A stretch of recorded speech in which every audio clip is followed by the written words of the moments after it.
Kyrode here to review another game called SimCity 5 2013, whatever you feel like calling it. Firstly, this is a simulation game which was developed by Maxis Entertainment, who are also the creators of Spore and Sims and other Sims games.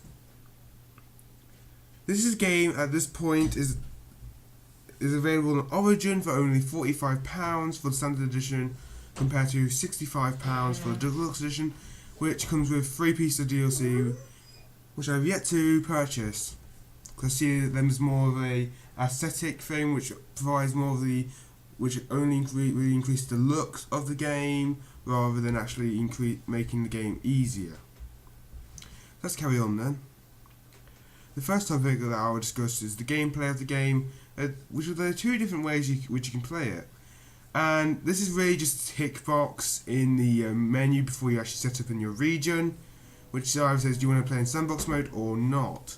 So I've named this mode standard mode, which is not very imaginative, but it's just something just for the review.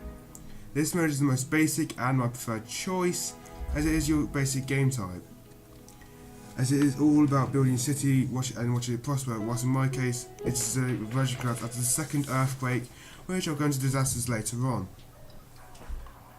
On the other hand, the second option is sandbox mode, which, as you could guess, everything is unlocked, i.e. the government buildings that you gain through the city hall department. There is also a nice 1 million simoleons at your disposal, but it isn't infinite, so good luck when it's gone. In my case, I hate this mode, as I feel that's just a head start, whereas I prefer to build my city with mostly unsatisfactory results. Both modes can be either played by yourself or with a friend, or just you join over some random person's server. Now, into the functions of how you go about playing SimCity in both modes, with some exceptions, as there's some things that won't affect sandbox mode. In my opinion, the most important function to building a successful city is RCI, or Residential, Commercial and Industrial, which is shown in the bottom screen, informing you of the balance in between them, and this function helps quite a bit in my opinion. Everything in SimCity is connected via roads, so that basically means power lines, water, sewage, everything is connected via roads. So you don't have to place power lines or water pipes, which basically makes it slightly easier to the previous SimCity games. And to gain access to government buildings, which excludes sandbox mode, as you get all of them at once, you place the departments on your city hall, which are basically like extensions when you get an upgrade. And to get an upgrade for your city hall, you have to get a certain amount of people living in the city. And the departments, such as the Department of Utilities, will help some of those hippie tree-hugger people with a recycling centre, and also with sewage treatment plants, etc. Now, onto this one less desirable feature of the game is disasters, which made the game interesting, as it gives you a random event which will damage and hinder your progress in building a city. Such disasters as a giant lizard, which me and my mate kept calling him Godzilla over the time. Or you can even get a zombie outbreak, which I've found out can be caused by either irradiation from a meteor strike and a nuclear power plant, or overflowing of your clinics. And the next thing you can do in the game is the great works, which are like big objectives where you require lots of work, lots of time, patience and teamwork with other cities, because you require loads of money and materials to build one. And I've never built them, so I've not had enough time, and every time I try to get far, my city gets run down, so I hope to get that sorted out. And these can range from a space station, a solar power plant, which is the cheapest and easiest to an international airport, to the I can't remember the name of the last one. I think it's an arcology, which is which is basically like a large apartment area, so all your citizens can live in. I'm now going to go into the graphics of or the visual quality of the game, which to me is outstanding as there's quite a bit of detail in the buildings and the terrain.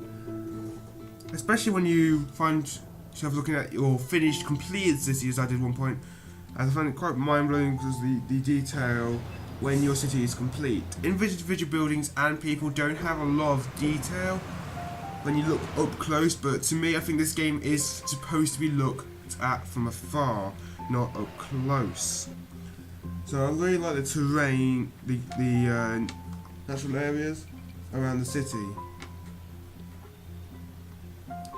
And I feel like at night, this is when the game looks best, with all the lamps and all that.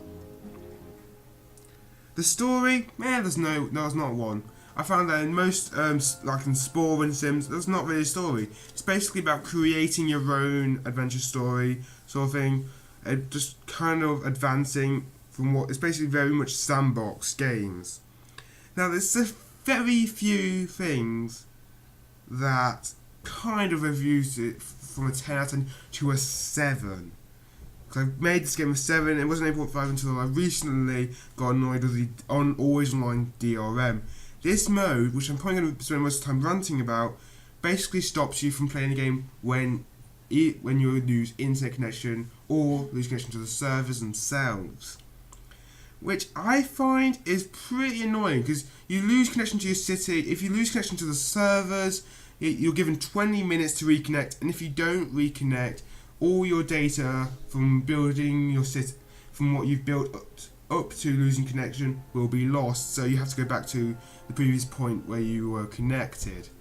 And I would even when you're playing by yourself, you have the problem, because there's no actual single player mode. This game is mostly focused on online, and which I just find, I'm thinking most of these SimCity games were single player, focused on that. So now they're focusing on an online DRM, which annoys me, because I hate the idea of just losing everything just because I lose connection. And I feel like my computer can handle the game, and I can play this without having to use cloud, which I don't trust. I don't like cloud, which is what they rely you to use. And there's also a few bugs that I noticed whilst playing the game. One where the game was going to tell you that you need a high amount of everything, even though I've only just started. And also there's a few. Another one is that you can't. I placed down a park. It will delete all the buildings in the area, but not place it down. You won't lose money. You just it won't be seen as placing it down. And which kind of takes away from the enjoyment. And also the traffic in road, I think is fixed now, but the cars will even get blocked up in traffic, even though there's nothing on the other side of the road, but they'll get jammed up. And in the verdict, I chose 8.5 originally, but now it's 7 after getting annoyed with the online DRM, as it kind of ruins the game when it does it. But the game has good gameplay, good aesthetics. Basically, the gameplay is great, it's just a few bugs and the online DRM that ruin it for me. So I hope you enjoyed this, and I hope this kind of gives you an idea if you would like to get the game, and like and subscribe to our videos, and I'll see you next time when I do another review.